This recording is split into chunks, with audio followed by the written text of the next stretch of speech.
All right, Quinn, the floor is yours. All right. Thank you guys, and thank you, Cadell, for this amazing course. So my presentation is titled Hegel, Majamaka Buddhism, and the Becoming of Spirit.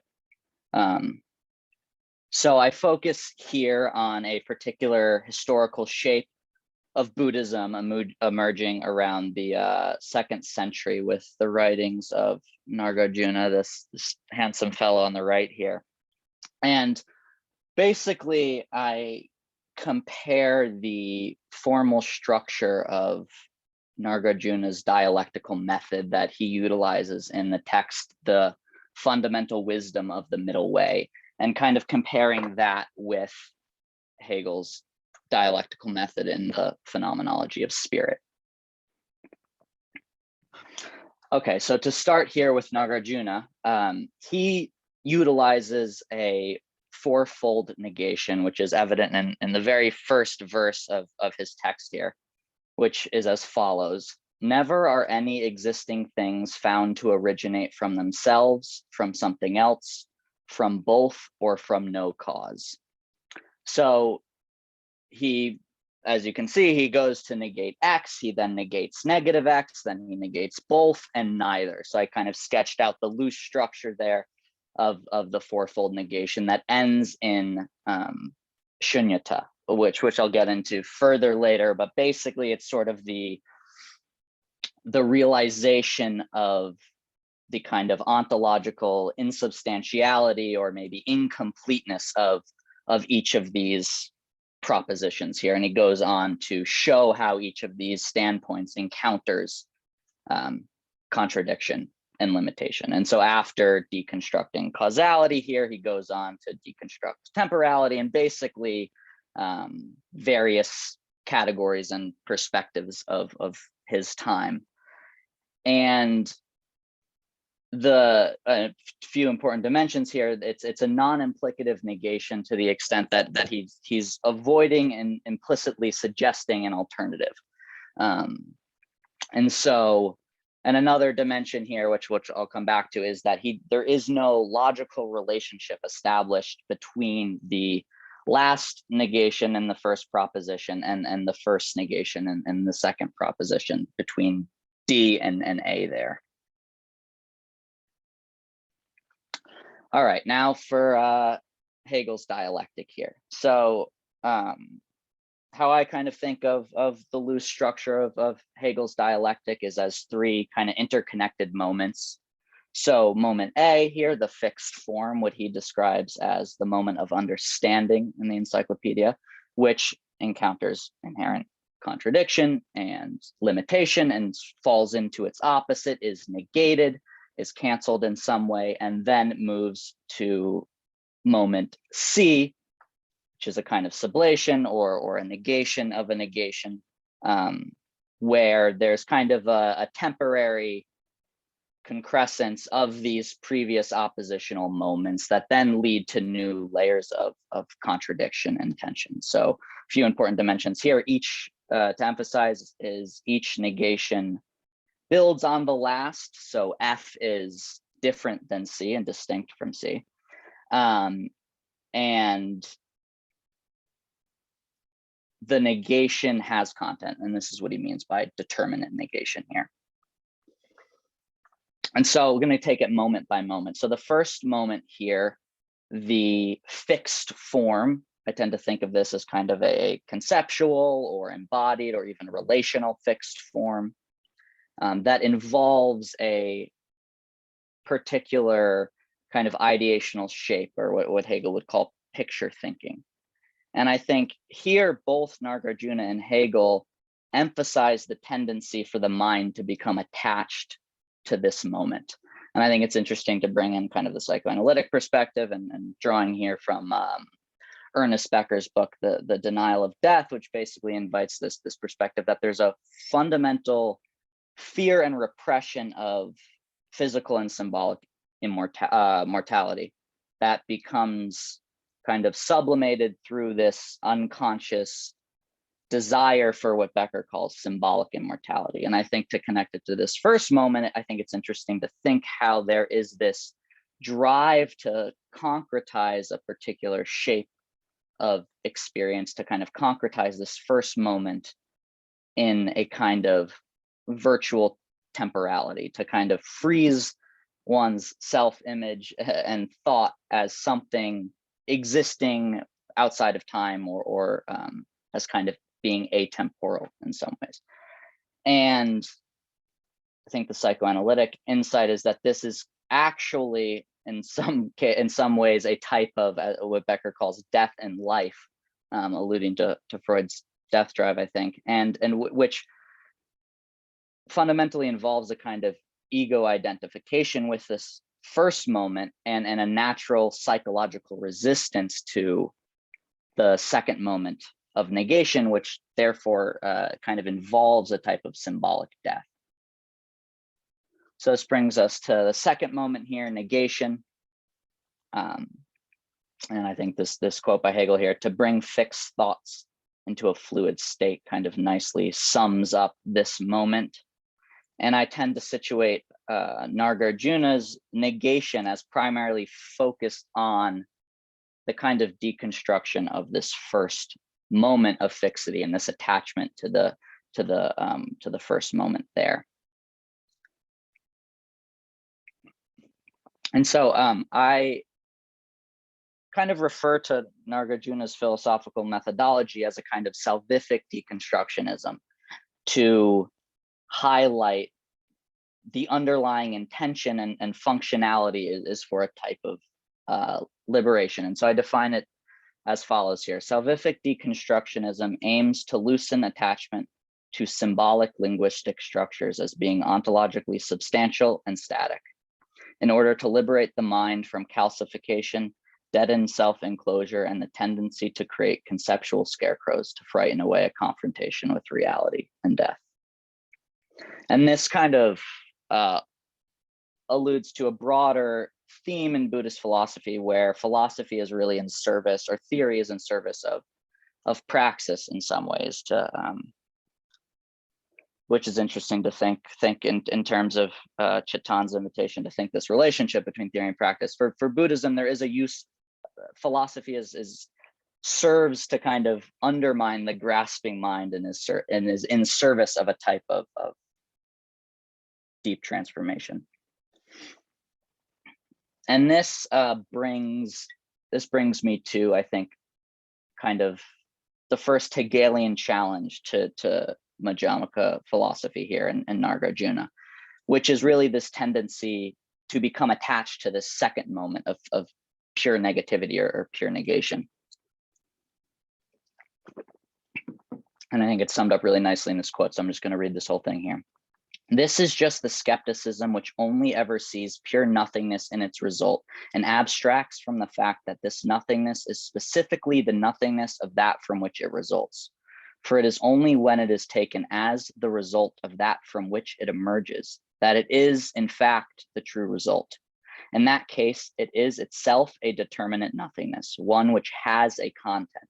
A bare abstraction of nothingness or emptiness cannot get any further from there, but must wait to see whether something new comes along in order to throw it too into the same empty abyss." And this is where a lot of Western interpretations of kind of shunyata, or the philosophical thrust of this particular branch of Buddhism, is nihilistic. It sort of concludes that it is kind of this bare abstraction of nothingness that Hegel is critiquing here. So this brings me to the concept of shunyata, which, taken conceptually, I think, is a rather barren moment, for there are no longer kind of stable categories of mind. But phenomenologically, at least in theory, it's quite rich. And this is where shunyata kind of holds this paradoxical meaning that's evident in its Sanskrit etymology in shunya, which is, it can kind of hold the simultaneity of kind of emptiness, voidness, absence, as well as this kind of pregnant space, this kind of fullness, which I think is articulated succinctly here in the Heart Sutra with the phrase "form is emptiness, emptiness is form." And so this brings us to the third moment, the sublation and the negation of the negation. which is kind of, I think, the Hegelian challenge for Madhyamaka.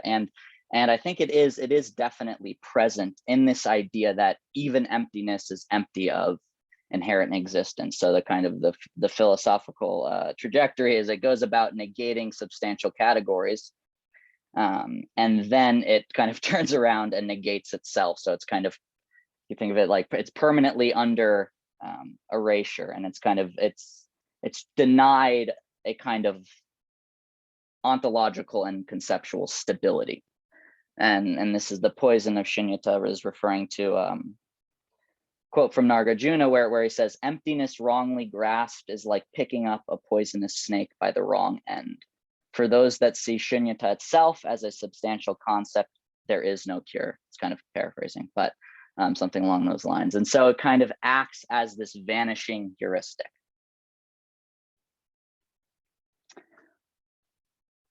And so it seems that all of these moments of negation, the negation of the negation, and Nagarjuna's kind of philosophical efforts in general lead back to this experiential non-dual realization. I think non-dualism here overlaps significantly with the concept of shunyata. And so it brings us to this question of what this kind of slippery and ambiguous concept and experience is. And so this quote here is coming from the Vimalakirti Sutra, where they explore this question. And this is a response from one of the Bodhisattva of wisdom, Manjushri, says, to exclude every word and to say nothing, to express nothing, to utter nothing, to teach nothing, to point to nothing is to enter into non-duality.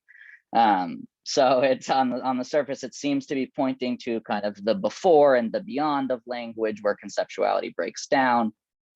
But it also can seem to almost be affirming a kind of fundamental silence, or be kind of anti-conceptuality or anti-philosophical in that way. And there are many different commentators kind of emphasize that the intention is not to end thought. This is O'Leary, who has a chapter in his book comparing Nagarjuna and Hegel.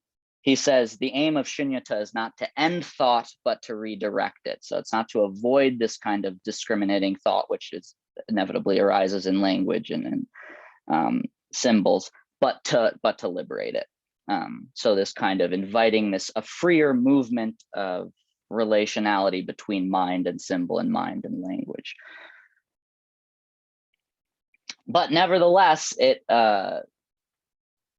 invites this question of where is thought or being redirected. Even if the emphasis that the goal is not to end thought, but to redirect it, the question is where. And I think here's where we arrive at kind of the fundamental difference between the geometries of these dialectical methods, where Hegel has a kind of progressive historical dimension to it. And I think regardless of the emphasis of these commentators or of Nagarjuna, on sort of the propensity for the mind to attach to shunyata itself, or the moment of negation, there is still, I think, structurally Hegel's critique stands where he says, must we wait around for some new idea to sort of emerge ex nihilo and then throw it too into the empty abyss? And I think structurally in Nagarjuna's dialectic, because there's no relationship established between the last negation of kind of the previous proposition and the first negation of the subsequent proposition, this critique does kind of stand structurally, and it invites the question,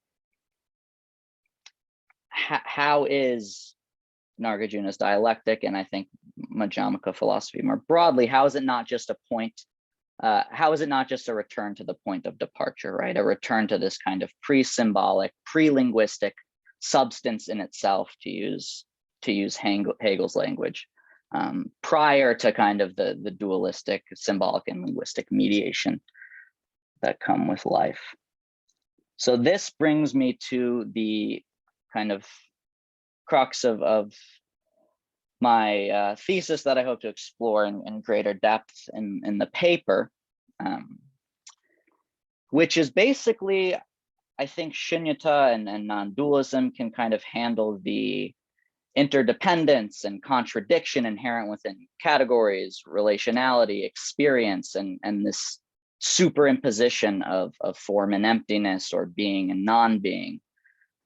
But it can't think its dialectical unfolding along a historical and temporal axis. And so I think that my basic proposal here is that incorporating the dimension of becoming can enrich and illuminate the movement of shunyata and non-dualism within their dialectical historical unfolding, from their kind of non-actual abstract universality in thought and being to their living actuality.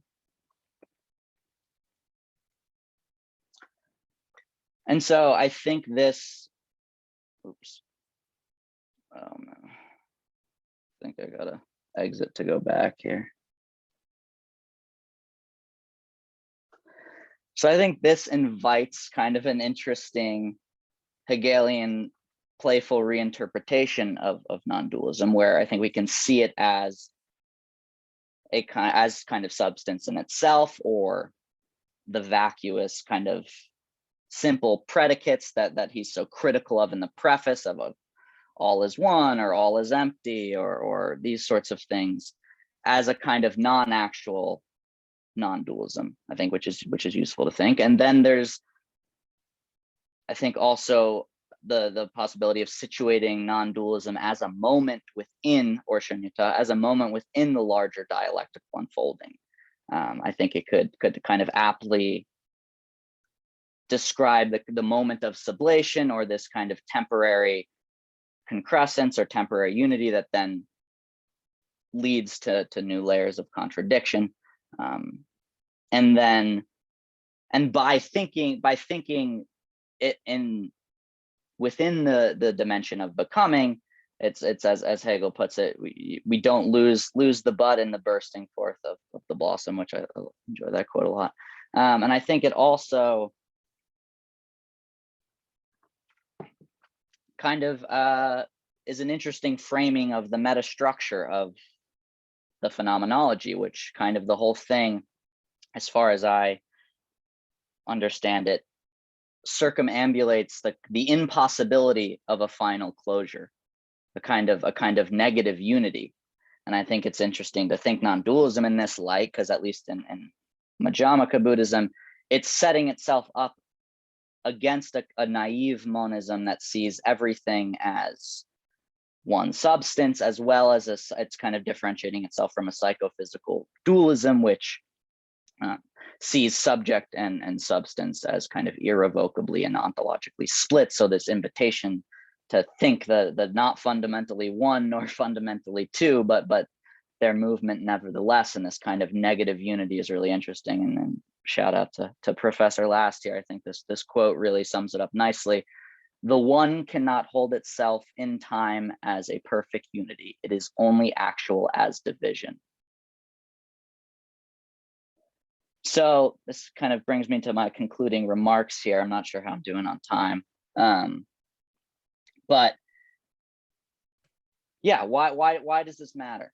And I think absent the dimension of becoming, think Madhyamaka philosophy and Nagarjuna's kind of negation and dialectical approach, and the philosophy more broadly, because that's kind of the intention between behind this exploration, is kind of what kind of conclusions can we draw from the philosophy more broadly by looking at the formal structure of Nagarjuna's method here. And I think the vulnerability is that it can become a kind of cyclical self-enclosure that returns to this pre-conceptual substance in itself. And Hegel is very critical of this movement and this propensity. And in the preface, he talks about, right, sort of the immediate being and this absolute intuition as not being kind of proper philosophical aims, and kind of getting lost in this kind of substance, this unconscious substance in itself, if you will. And I think that kind of the danger there is a kind of philosophical and spiritual bypassing, to use John Wellwood's term there, where if there isn't kind of a distinction made here between maybe the non-actual form and the process by which it goes about its actualization, which is this labor through negativity, that constitutes this becoming for itself and becoming subjective. If we don't have that dimension of becoming, it can lead to the avoidance of all of that tension and contradiction that characterizes that process. And that's kind of what I mean here by bypassing there. And so, yeah, I think if I were to kind of draw maybe a philosophical or a spiritual ethic, or maybe a practice, to kind of allude to Don's presentation here, that I found actually kind of pragmatic in my own relationships to this text and life, is kind of the invitation to lose oneself in the unrest of life, to kind of commune with the dizzying process of self-differentiation, to be torn asunder again and again, and thereby discover the truth of spirit, as Hegel says. And I think the relevance of this is thinking of a spiritual or a philosophical path or attitude or outlook which embraces self-relating negativity, that embraces ambiguity, that embraces paradox, and this constant movement of self-othering, alienation, and supersession, to use Hegel's language, that I think is being accelerated fundamentally in the technological age. And so there's this, I guess that for me, there's this kind of invitation to the daily encounter with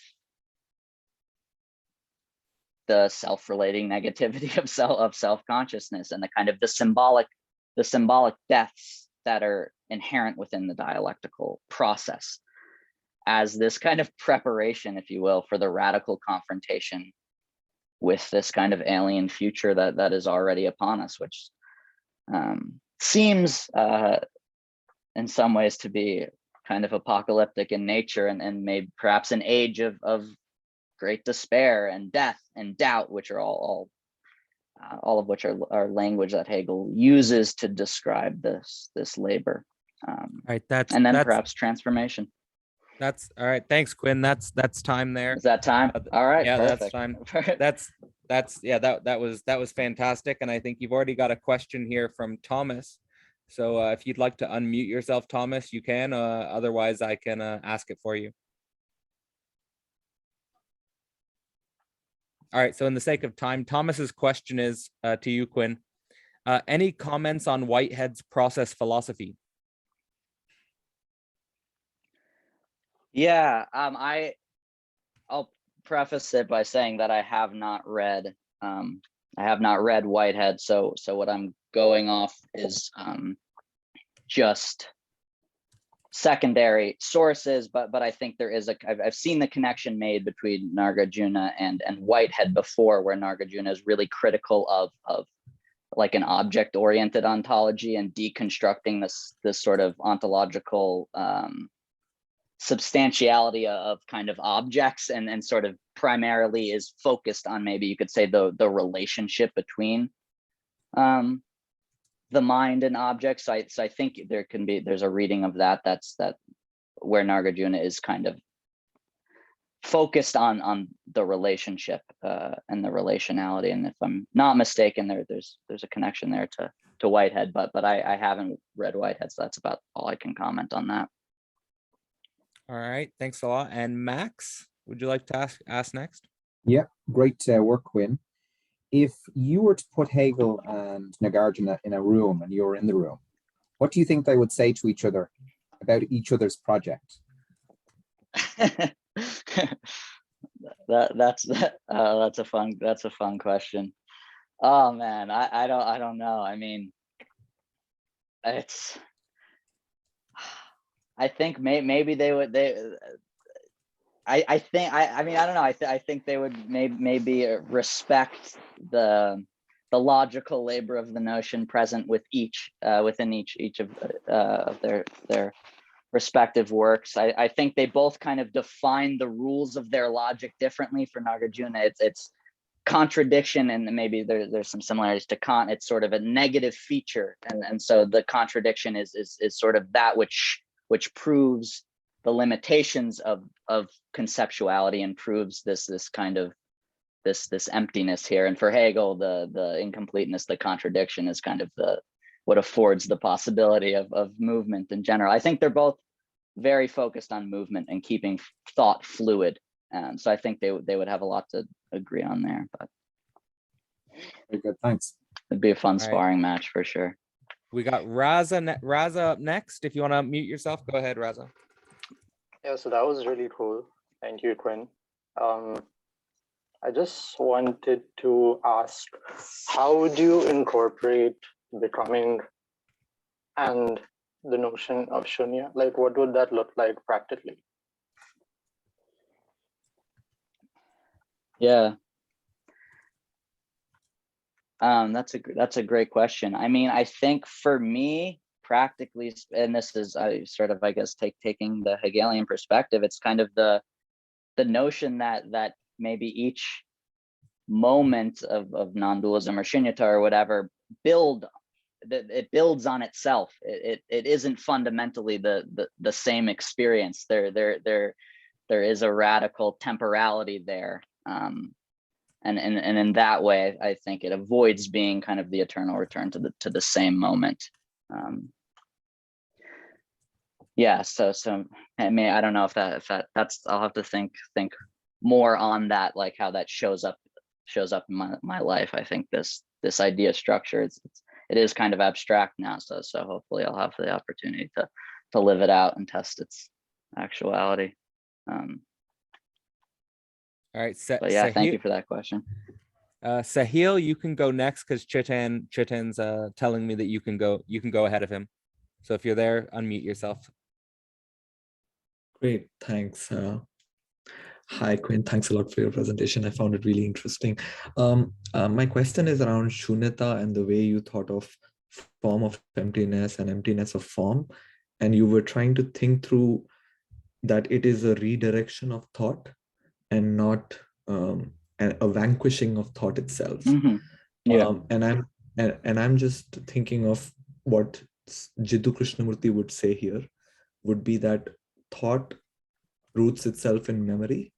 So for example, if I ask you, what is your name? There is no thought because there is no need for a memory. It's an immediate attentive question, and immediately the response will come, Quinn or Sahil in my case. And the idea is that if one is paying attention, there is no thought. It is when one is unable to direct or concentrate attention is where there is a need for thought. And therefore, shunyata will not really be redirecting thought, but rather focusing thought. And that's how shunyata comes about, rather than through modality. And which is why the reason I raise this is because I think it is different from Hegel's negation in that sense. So thinking shunyata and negation in that relationship gets complicated. I don't know enough Hegel to really think it in that way. But my question to you would be that if I am saying all this, then how would you rethink some of that framing? Thank you. Yeah. Wow. There's so much there. I guess what's coming up most immediately is like comparing maybe thought as Krishnamurti might be using it with kind of Hegel's notion of picture thinking, where there is kind of a where it exists in a kind of virtual temporality of past and future, maybe what you're saying as memory. So there's a separation between the thought and the subject there, versus kind of the notion which to me it seems like it's so radically attention is so radically focused on sort of like the imminent moment of becoming that there's there's like this he describes sort of speech and language in the chapter on spirit as kind of the living actuality of spirit, where it feels like it moves from maybe the suspended virtuality or the memory of picture thinking, and it's sort of like the space between maybe subject and linguistic and symbolic expression.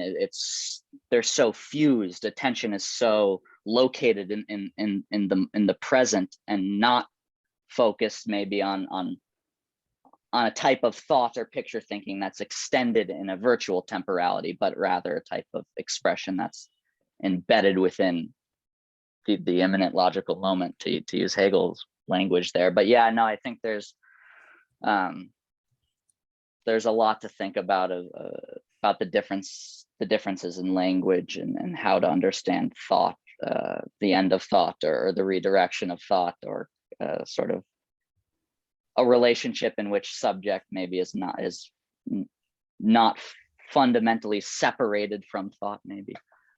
But yeah, so I appreciate the question. Lot to think about there. All right, I think we have time to get to Chetan if you're quick there, Chetan. Yeah, I just have a small comment sort of to make here. And I could see that, in your presentation, it's a very interesting presentation, first of all. I really liked it. And I could see that there's a struggle in your presentation between this duality and non-duality, or in Hegel's own thinking, there's a struggle to how to formulate one in Hegel multiplicity in some sense, in Hegel's negation in some senses. And that struggle is extremely interesting and I think pertinent in our times. I just had a small suggestion that instead of maybe trying to reconcile these two positions, I wonder what we would get if we only keep these positions side by side and let them develop on their own to see where they mix and match and the way they separate out. Because these debates are, in fact, whether you take Hegel and Spinoza's positions in Western philosophy, in Indian Vedanta tradition, you can see dual and non-duality. These are long sort of structure, expanded arguments, which cannot be solved out in I think in the form of a simple, this is my philosophy, this is your philosophy in some sense. But it might be much more interesting, I think, the times we are living in the Hegelian spirit itself.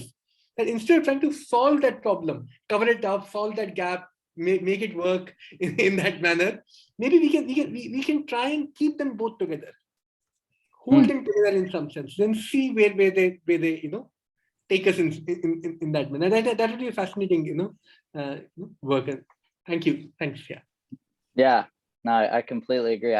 My intention, I guess I would say in this presentation is not to fold them together in some ways and consider the matter resolved, but rather the opposite of kind of just in exploring the tension between these and letting that breathe and see where that takes us. I think that's the much more fascinating sort of Hegelian route there. Yeah. Thank you, Chetan. And thank you, Quinn. That was fantastic and a great Q&A as well. So I'm going to stop the recording.